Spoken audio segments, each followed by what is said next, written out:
Thank you very much. So the title of my presentation is Marking Tone with Punctuation.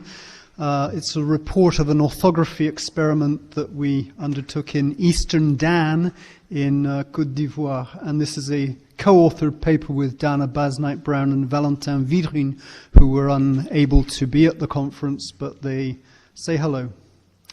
So Dan is a South Mandé language spoken by about 1.6 million people in Côte d'Ivoire and a little bit over the border as well in Liberia.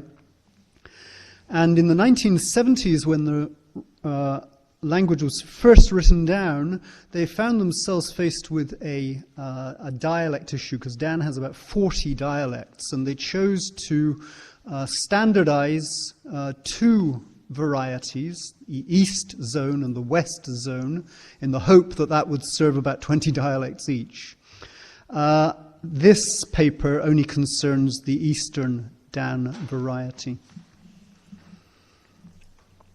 Now here's an inventory of Eastern Dan consonants. Nothing particularly unusual here, except notice that there is some over-representation in the writing system of implosives and continuants. But it's in the vowel chart that things start to heat up, because Dan has an extraordinary rich vowel inventory, 12 oral vowels and 9 nasal vowels, and into that bag we can throw the velar consonant as well, the velar nasal, because it's really best interpreted as a vowel for reasons I won't go into here. And this is handled in the writing system with a series of special characters, digraphs, trigraphs, and a lot of umlauts as well.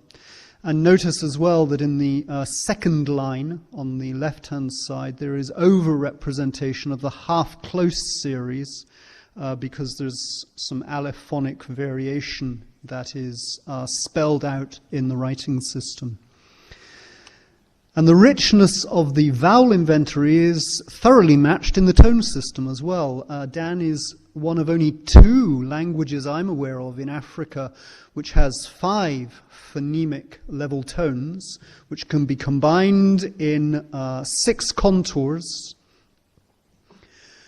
And when they wrote the language for the first time, they were faced with the challenges of representing a vowel inventory which is very rich, a tone inventory that is very rich, with the restrictions of manual typewriters. And for the tone system, they came up with the solution of marking word initial and word final punctuation syllables. And this was innovative in Eastern Dan, but it was quickly replicated in 15 other Mandé, Kru, and Kwa languages in Côte d'Ivoire, and it received government validation in 1979.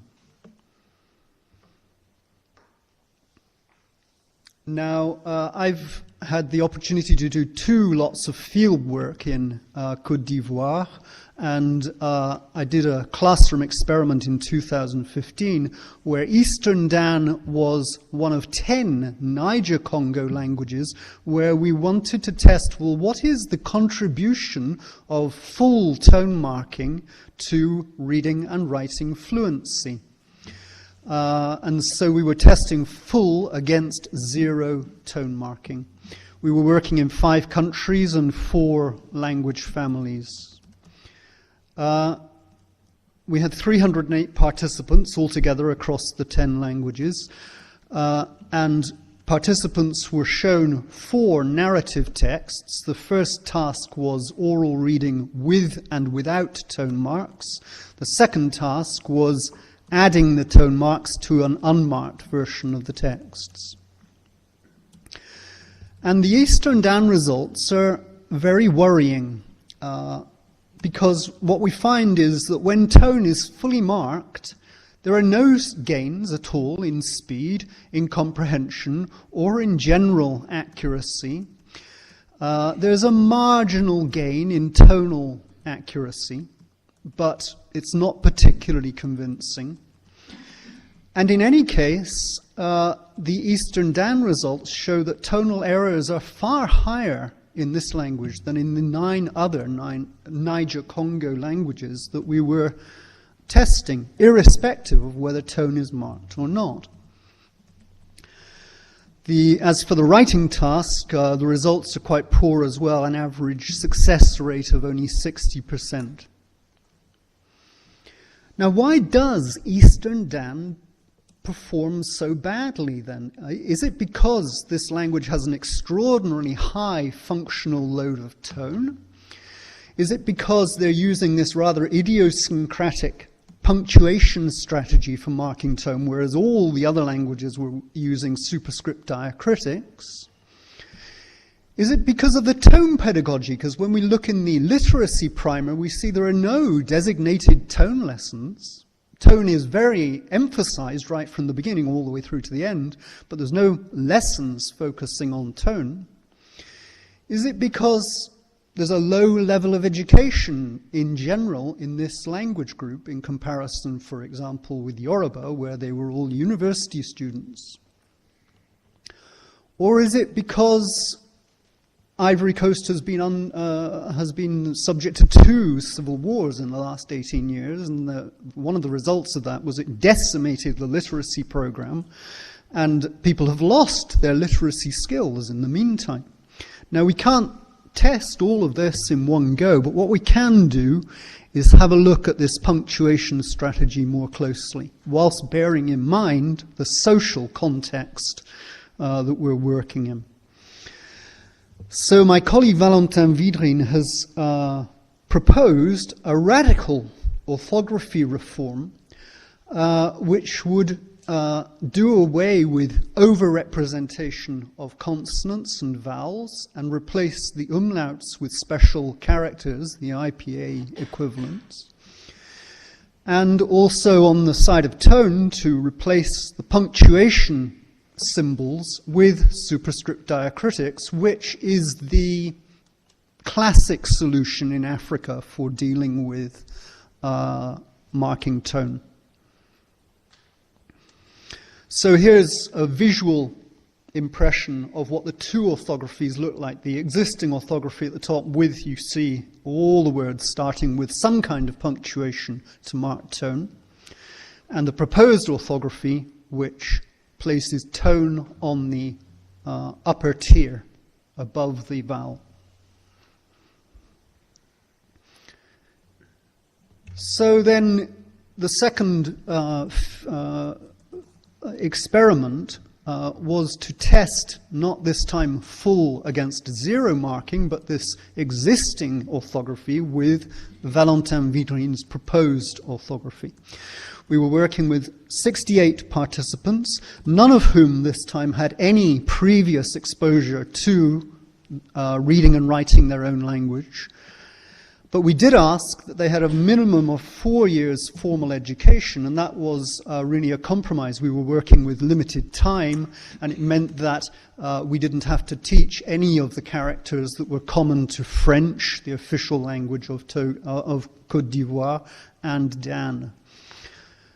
We prepared the materials in 4 parallel versions of the orthography, and then taught 4 parallel courses over 10 weeks, and each course was comprised of 5 days and 38 lessons. So the 4 orthographic conditions that we're wanting to test, the orthography A is the existing orthography, which I've just described to you. Orthography D is Valentin Vydrin's proposed orthography. And then the 2 middle ones, B and C, alternate the existing and the proposed segments and tones. So there you've got all 4 possibilities, and we should be able to separate out if there is any benefit for reading fluency. Is it because of the segments or the tone? We were tracking a number of independent variables as well: gender, age, level of formal education, the dialect profile of the participant, and also the diaspora variable, how long, if at all, the participant had lived outside of the language homeland and had been exposed to other languages in the meantime. And then absences during the course and late coming measured in minutes. And in fact, none of these independent variables proved to be particularly predictive of performance. So throughout the course, we administered 11 dictation exercises based on what they just learned in the previous lessons, and scored this for accuracy. And then on the final day, we had participants read a word list and a text in Eastern Dan, and also a text in French, because we want to get some idea of what their basic literacy skills are in the language in which they've had their formal education. And these we measured for speed, accuracy, and comprehension as well. So let's have a look at the results. What we find is that if we look at the overall dictation results, the existing tones outperform the proposed tones. People scored more accurately when they were writing the punctuation rather than the superscript diacritics. But when we come down to individual tone scoring, there's a grayer picture that emerges, because the winners are divided between C and D, which alternate existing tones and proposed tones. So it's not entirely clear. And then when we look at the individual segments, by segments I'm referring to consonants and vowels, in the dictation, again, the winners are divided between orthography C and D, and this time both of those are the orthographies that are using the proposed segments. So that seems to be a clearer picture. Oral reading speed, we measured this in terms of orthographic tone-bearing units per minute. We avoided the more classic words per minute, because what we're finding in African languages, and it will be the same elsewhere as well, we're comparing languages with very different word length, highly agglutinative, polysyllabic Bantu languages with languages like this, which are highly monosyllabic. So words per minute doesn't really have much meaning. Now, when people are reading the existing segments, the existing segments then outperform the proposed segments in this particular measure. And the existing tones marginally outperform the proposed tones. When we come to accuracy on the word list, again, we're using a measure based on orthographic tone-bearing units, so errors per 100 orthographic tone-bearing units. For the two orthographies that were reading the existing segments, it really doesn't matter much which tones they're reading at the same time. There's not much difference. But for those who are reading the proposed segments, the existing tones result in significantly fewer errors than the proposed tones. In the oral reading speed of the text, for those reading the existing segments, again, little difference. It doesn't make much difference, so long as they're using those existing segments, which tone marks they're reading. But for those reading proposed segments, existing tones resulted in significantly faster reading speed than proposed tones. When we come to oral reading accuracy and comprehension of the text, there's no statistically significant results at all. And I'll come back to this point in a moment. So that's a lot to take in, I realize. Let's try and distill that into one table.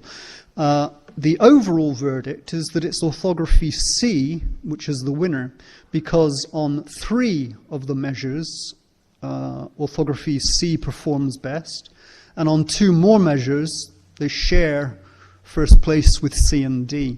And you notice that orthography B is not present at all. So what are my conclusions?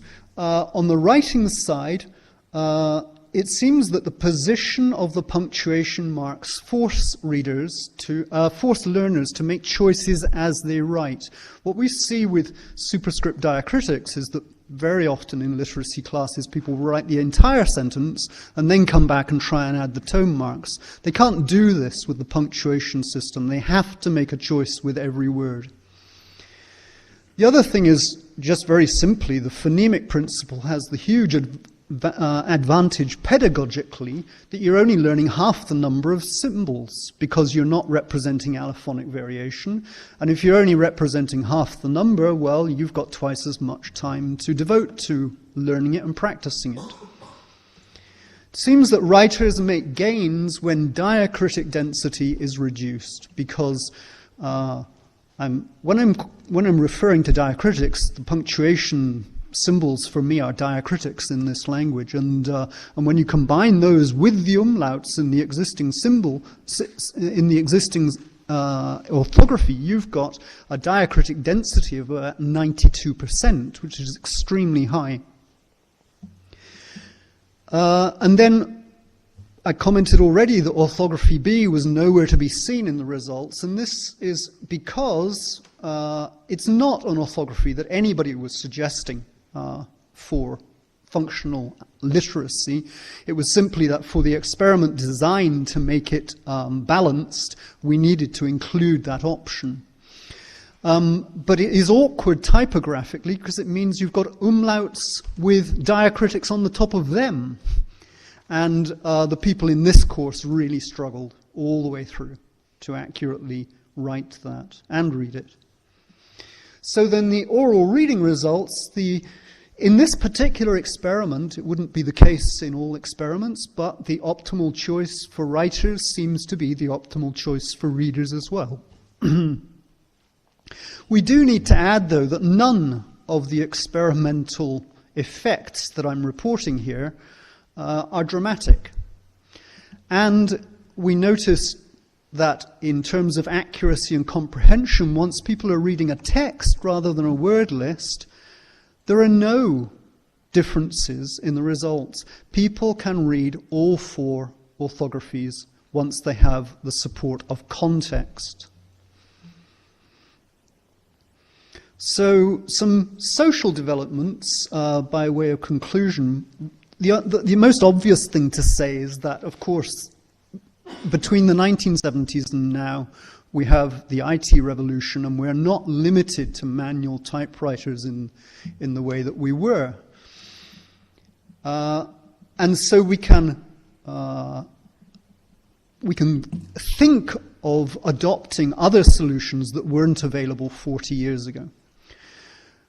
The other surprising development just in the last year is that the government itself is beginning to recommend the adoption of superscript diacritics, although it had endorsed the use of punctuation before. And then the other surprising development is that the local orthography stakeholders, the literacy workers, the Bible translators, the university lecturers who are interested in Eastern Dan, seem to be keen to adopt this entire spelling reform. And it's made me realize that actually the social process of undergoing a quantitative experiment is actually more convincing to people than the scientific results of it. In spite of the results tending towards orthography C, people are saying, no, it's D that we really need. And so we're left thinking, well, what purpose does a quantitative experiment serve in a language community like this? It serves other purposes than the ones we intended. Thank you very much.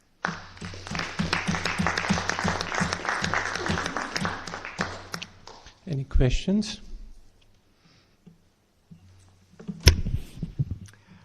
I think you've done an extraordinarily meticulous and rare experiment that you don't find in orthography design in many other parts. Actually, the question I want to ask you answered at the very end of your talk. while you were at it, I heard you say it doesn't really make much of a difference many times. And, well, that's very sobering. Mm. Isn't the critical variable a good school system rather than a good orthography? The other question I may add is how much enthusiasm is in the speech community for literacy in Eastern Dan. Eastern Dan. Well, in answer to your first question, Florian, I think what we've seen, not just in Eastern Dan, but across the 10 languages in the first experiment, was that the demographic profile of the participant is far more important than the linguistic and orthographic profile of the language in terms of determining the results. And quality of education comes out as a continuously as a variable that impacts performance. And this is making me think that actually if people get enough, it's not just in terms of teaching, but just exposure to print, which is a challenge in a highly, overwhelmingly oral society. In answer to the second question, I think it's true to say that in the 1970s and 80s, the motivation for literacy was in the mother tongue was extraordinarily high. I spoke to the Swiss woman who was helping to develop this writing system. She's retired now, but she said you could have written the language with stars and seashells and people would have learned to write. But now, in the next generation on, that motivation is lacking. And part of that is, I'm sure, the effect of the Civil War. Things are just beginning to get going again. But the other thing is that young people are turning much more towards cyber cafes than they are to libraries. And we find ourselves emerging in a new world. Yeah.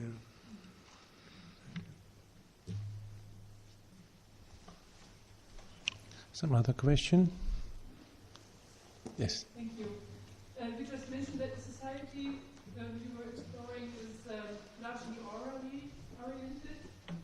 So it's very probable that people will not use traditional typewriters in the future, but use gadgets, Yeah. tablets and iPhones and things.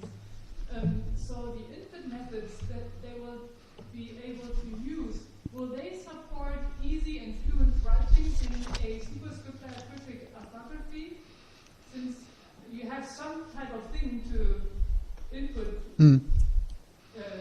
letters and words, how to input all these weird diacritics? Yeah. I mean, this is one advantage of the current system, that they are all those punctuation symbols for marking tone are there on the keyboard and easily available. As for diacritics, well, I think you'd have to turn to some of my IT colleagues. To perhaps Martin, you can answer that question better than I can. But yeah, this is a big challenge in African orthographies.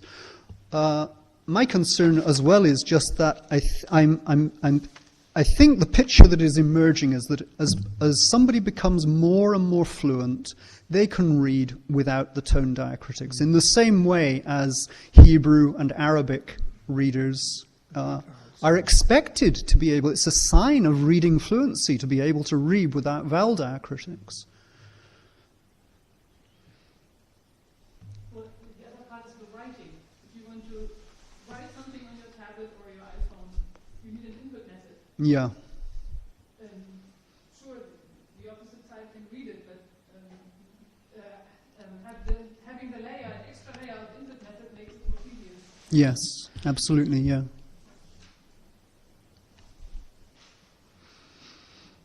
Thanks very much for your talk. I just wanted to observe that I know of one other case in which a very innocent experimental linguistic study seems to have had this kind of profound social ramification. And that was in the Czech Republic in the 1990s, where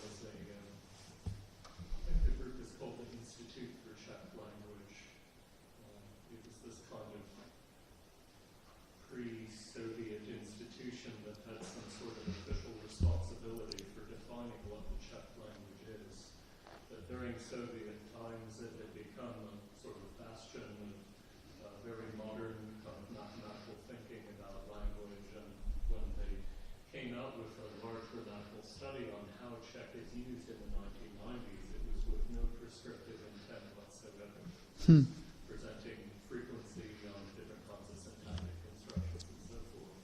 But in any case, because of this historical responsibility that they have for defining Czech, it created a kind of mass panic when it came out, because the schools and newspapers began to fret about how they were going to make this sudden change, particularly at this point when so many things in the Czech Republic were changing and Slovakia was now separating. That they would suddenly have to make all of these changes to the language. It took quite a lot of effort, but I think they managed actually to stamp out all of these prescriptive effects. Right. We're dealing. This reminds me very much of the kind of situation we're in, though, because people can very simply say, "Yeah, we would like to go for a new orthography," without realizing what the implications are in terms of, it cuts you off from all the previous literature in the language, and new versions, new pedagogical materials, transition materials from one to the other need to be developed. And who's going to finance that? I'm very aware as well that, if you look at the history of orthography reform in Europe, it's only the most inconsequential tweaks that ever get passed, Shall we have the circumflex in French or not? And, well, let's have them on some words but not others. It surprises me, rather, that, an entire language community, or those who are concerned about these matters within the community, would say, yeah, let's go for it. It's it's an outcome I wasn't expecting. Well, thank you. I think we have to stop now for the coffee break. Thank you very much. Thank you.